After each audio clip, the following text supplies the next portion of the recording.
It was supposed to be a simple dinner with my in-laws. After 15 years of marriage, these family gatherings had become routine.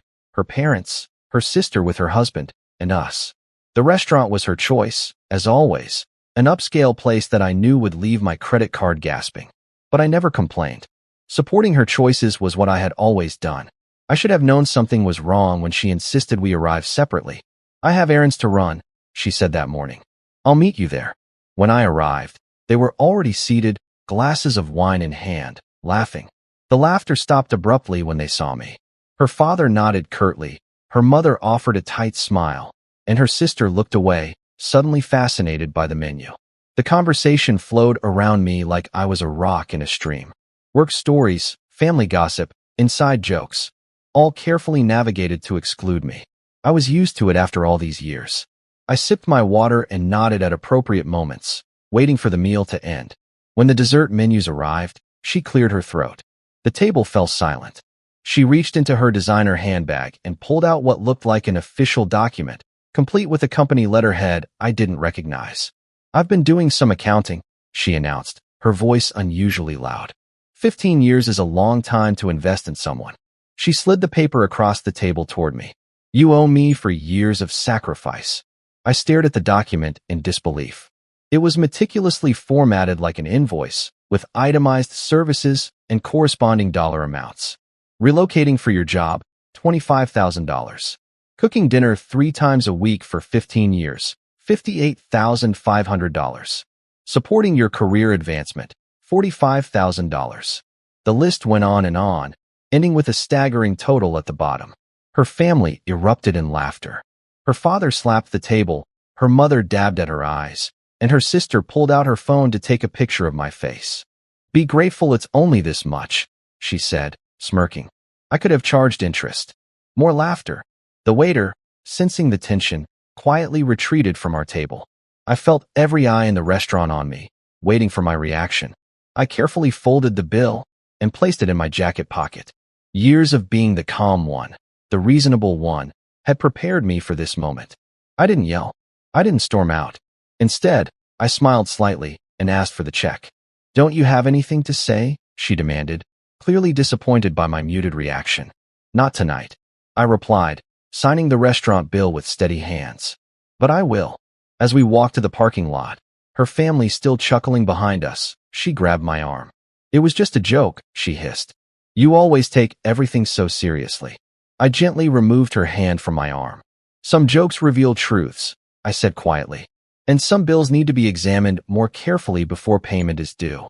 Driving home alone, her bill burning a hole in my pocket, something crystallized inside me.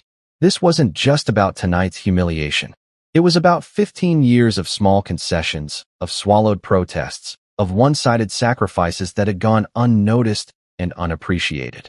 When I reached our empty house, she had gone for drinks with her family after dinner. I went straight to my home office. I opened the filing cabinet where I kept our financial records. It was time to do some accounting of my own. I spent the entire night going through our financial records. 15 years of marriage documented in bank statements, tax returns, property deeds, and investment portfolios. The story they told was very different from the narrative she had presented at dinner. When we first met, I was already established in my career while she was struggling with student debt from a degree she never completed. I paid off that debt within our first year together, $42,000 that I never mentioned again. I didn't want her to feel indebted to me. That was my first mistake. The mortgage on our house, technically in both our names, but the down payment came entirely from my savings. The renovations she insisted on, the designer furniture, the backyard landscaping that cost more than my first car, all funded by my income while her paychecks went to her personal expenses. I remembered the career opportunity one declined 7 years ago, a dream position that would have required relocating to another state. She refused to move, claiming her job was too important. Yet 3 months later, she quit that important job to find herself. She never returned to full-time work after that. Then there were the 3 times I had supported her business ventures, the boutique that closed after 8 months, the online coaching service that never acquired a single client, and the lifestyle blog that she abandoned after the initial excitement wore off. Each failure cushioned by my salary and savings. As the sun began to rise, I moved from financial records to photographs and emails. Our wedding, where her family's contribution was minimal despite their promises. Vacations I had surprised her with. That spontaneous trip to Paris for her birthday, planned and saved for in secret for months. The anniversary gifts, thoughtful and expensive, contrasted with the gift cards she typically gave me. My sacrifices weren't just financial. I thought about the weekends spent with her family while my own parents, now both gone, received only obligatory holiday visits. The friendships I had let fade because she found my friends boring or beneath us. The hobbies I had abandoned because they took time away from her needs. I wasn't perfect. No husband is. But I had given far more than I had taken. By mid-morning, I had created my own ledger, not out of pettiness, but clarity. Unlike her performative bill, mine wasn't meant for public humiliation. It was a personal reckoning, a reality check after years of gaslighting and diminishment. My phone buzzed with a text from her. Hope you're not still upset about last night. It was just a joke. Staying at my sister's to give you space. Love you. No apology. No acknowledgement of how her joke had made me feel. Just a casual dismissal followed by a declaration of love that felt as hollow as our wedding vows now seemed. I didn't respond. Instead, I dug deeper. I pulled up our joint accounts, credit card statements, and hidden corners of our financial life that I had trusted her to manage. That's when I discovered the first discrepancy. A monthly transfer to an account I didn't recognize. Small amounts, but consistent over years, adding up to a significant sum. Following this thread led me to more discoveries. Secret credit cards, unexplained cash withdrawals, designer purchases hidden in grocery bills.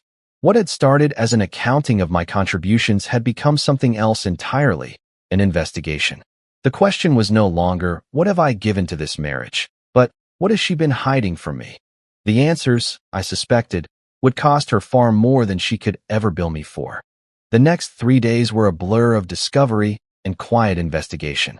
She remained at her sister's, occasionally sending casual texts asking when she could come home without drama. I told her I needed time to process things. She took this as confirmation of my weakness, even calling me emotionally fragile in a text to her mother that accidentally came through on our shared iPad. Little did she know I was building a case, meticulously documenting every financial betrayal I uncovered. The mysterious account I had found was just the beginning. With my background in financial analysis, I followed the money trail like a bloodhound on a scent. I discovered she had been maintaining a separate apartment for the past 2 years, a luxury one-bedroom downtown that cost $2,800 monthly. Rent paid from our joint account, disguised as investment property expenses. The property existed, but it wasn't an investment. It was her secret life.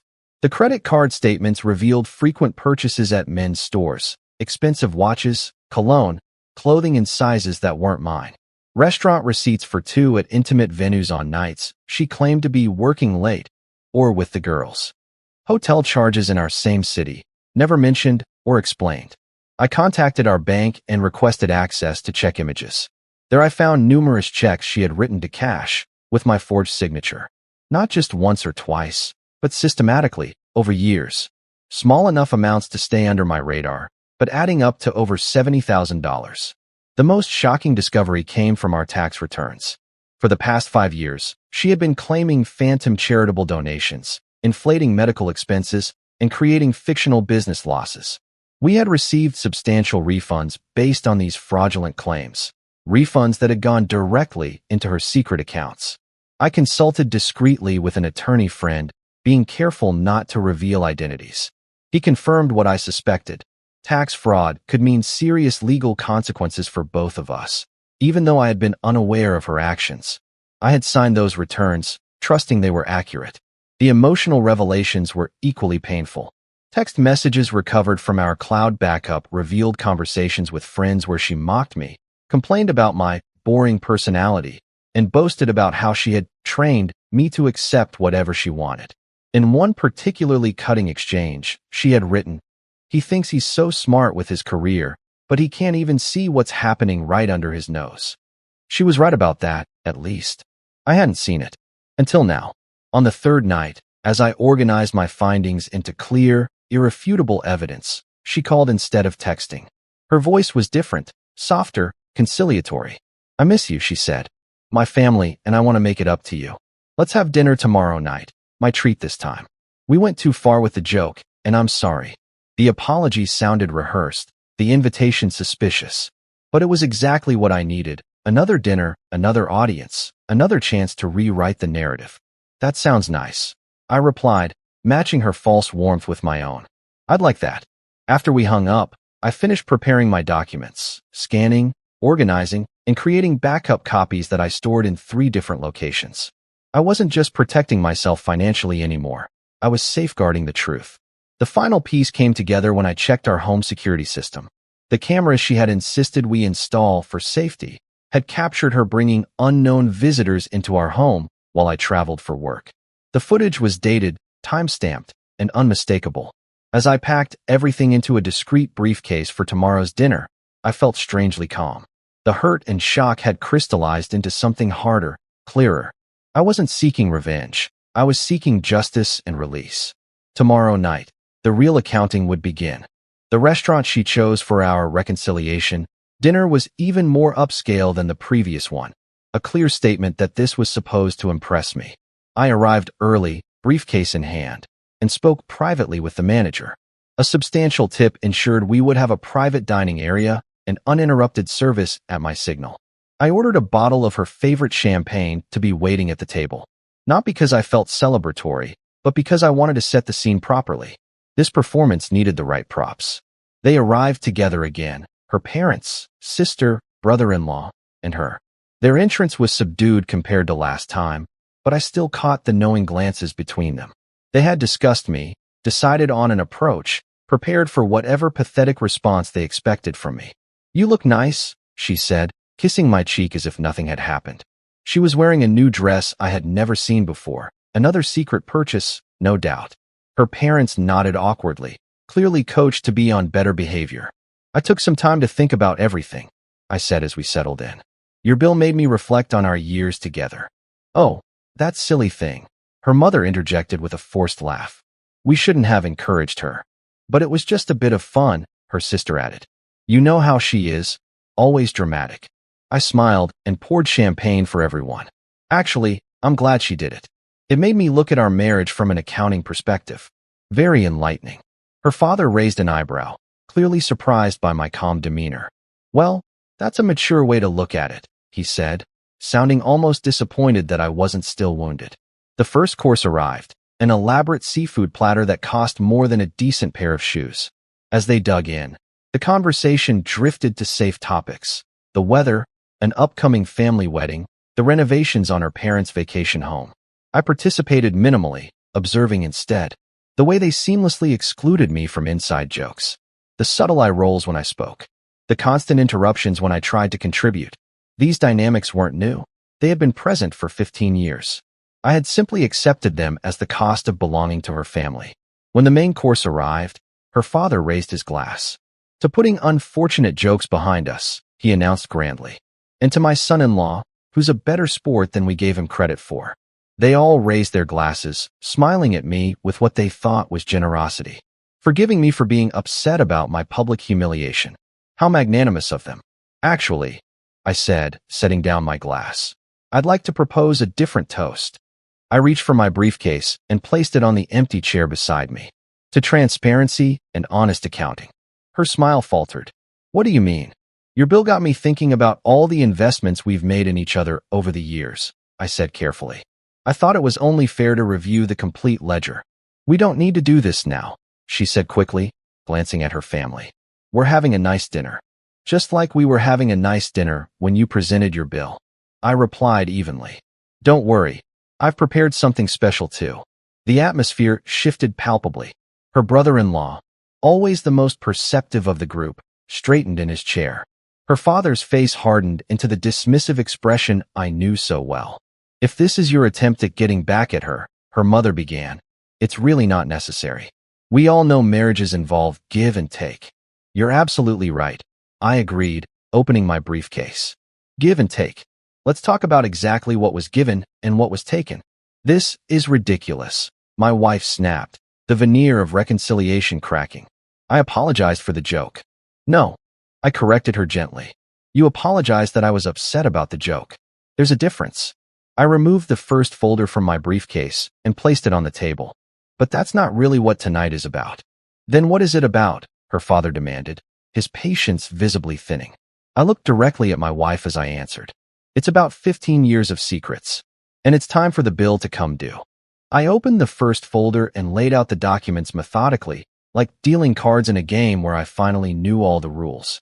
Let's start with the basics, I said, sliding over bank statements with highlighted transactions. These are the monthly transfers to an account I wasn't aware of, $1, $500 every month for the past 4 years.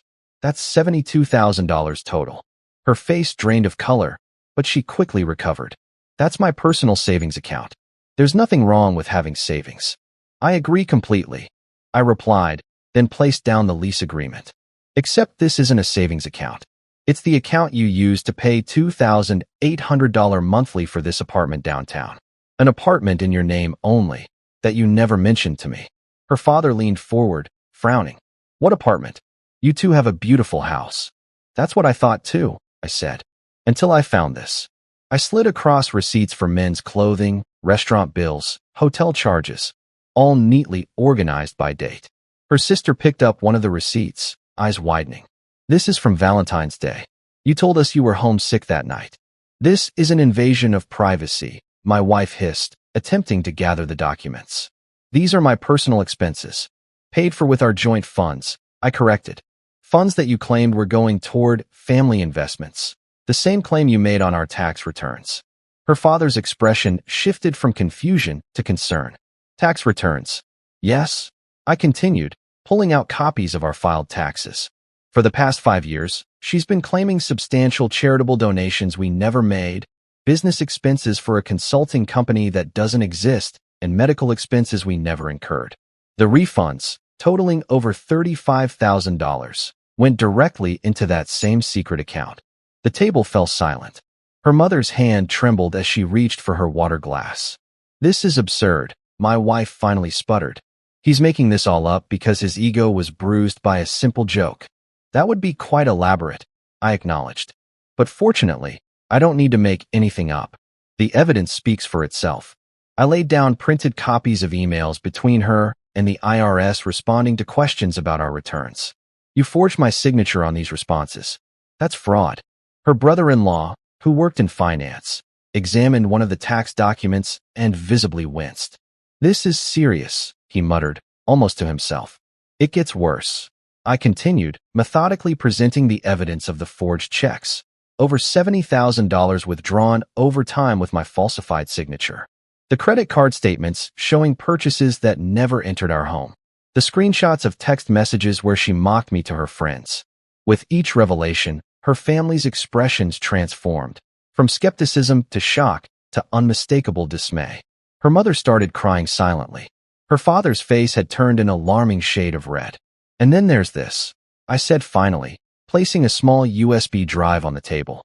Security footage from our home cameras. I've edited it down to a highlight reel of the visitors you've entertained while I was traveling for work. Don't you dare, she whispered, her voice breaking. I won't play it here, I assured her. Unlike you, I'm not interested in public humiliation. But it exists, and it corroborates everything else. Her sister turned to her, horror evident in her expression. Is this true? All of it. He's twisting things, she insisted, but her voice lacked conviction. Taking everything out of context. Context, I echoed. Like the context of presenting me with a bill for your sacrifices while hiding all of this?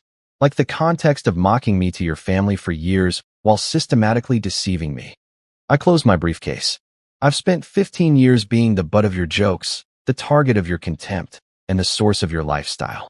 No more. Her father, who had remained speechless through most of my presentation, finally found his voice. What do you want? He asked hoarsely. Money.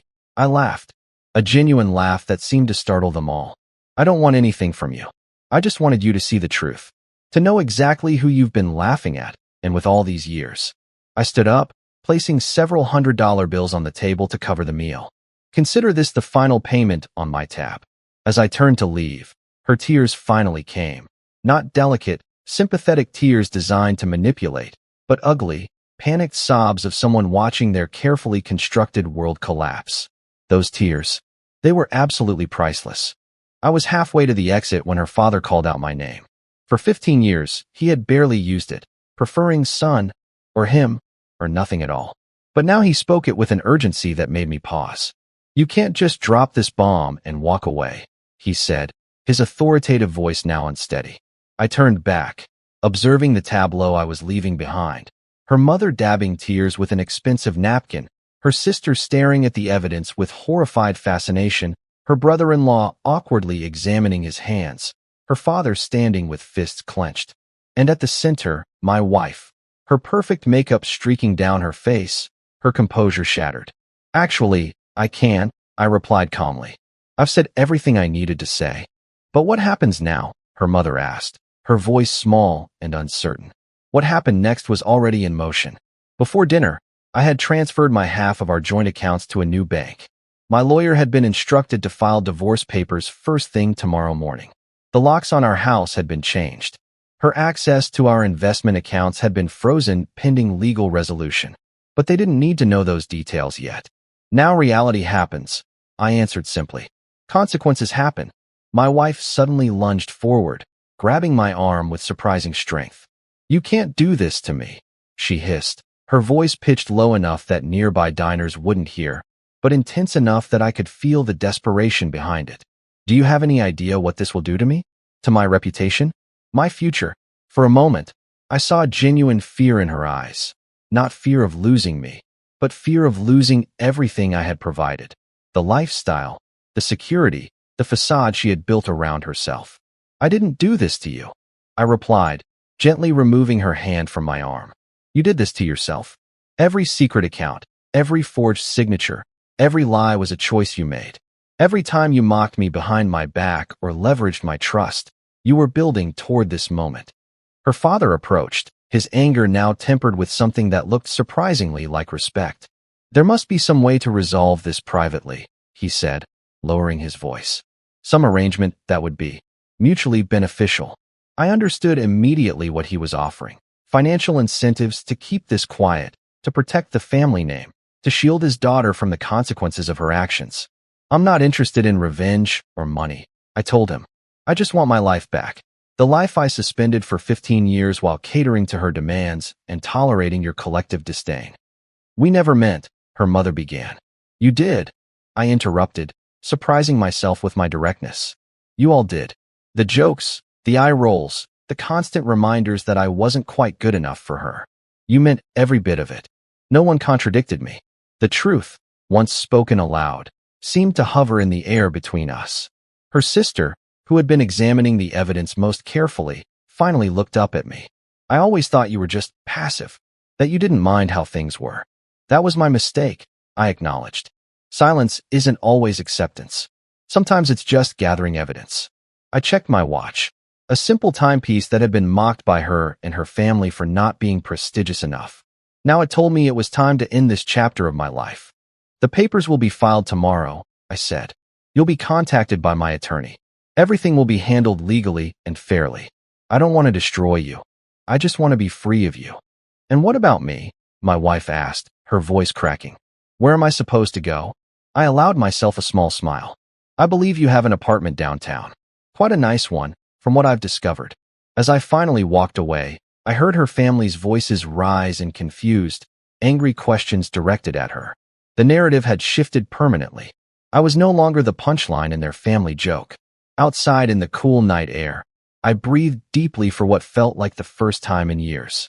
The weight I had carried, the constant effort to please people who would never be pleased, to earn respect from those incapable of giving it, to love someone who saw me as nothing more than a resource to exploit, had finally lifted. I had entered that restaurant as someone's husband, son-in-law, punching bag. I left as myself, free, unburdened, and for the first time in 15 years, excited about tomorrow. Our story has come to an end. If you've made it this far, how about subscribing to our channel? It helps us immensely. I've selected 2 other videos for you that I'm sure you'll enjoy. Feel free to click on them. I'll be waiting for you in the next story. See you soon.